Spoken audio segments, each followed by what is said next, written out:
किष्किंधा के राजा बाली को अपनी शक्ति पर बहुत घमंड था।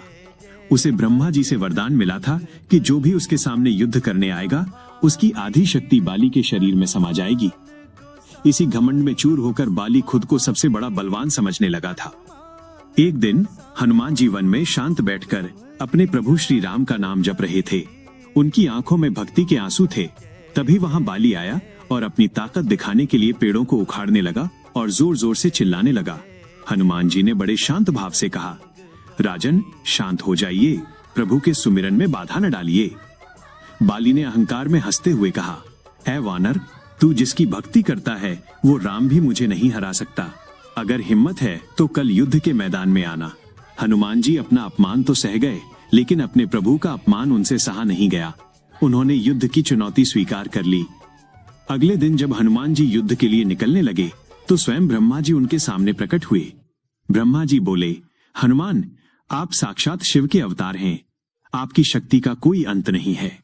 यदि आप अपनी पूरी शक्ति लेकर बाली के सामने गए तो वो उसे संभाल नहीं पाएगा और उसका शरीर उसी क्षण फट जाएगा। इसलिए अपनी शक्ति का केवल 10वां हिस्सा लेकर ही युद्ध में जाएं। हनुमान जी ने आज्ञा मान ली और अपनी बाकी शक्ति प्रभु के चरणों में छोड़ दी। जैसे ही हनुमान जी ने युद्ध के मैदान में कदम रखा, बाली के शरीर में हनुमान जी की आधी शक्ति आने लगी।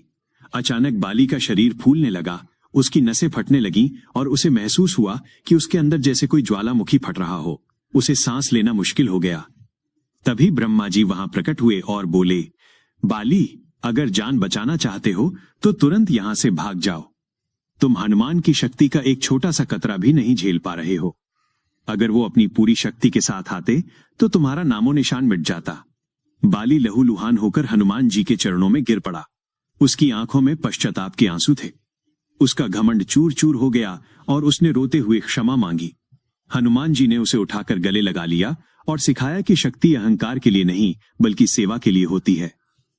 अगर आपको ये कहानी पसंद आई हो तो वीडियो को लाइक करें, चैनल को सब्सक्राइब करें और कमेंट में जय बजरंगबली जरूर लिखें।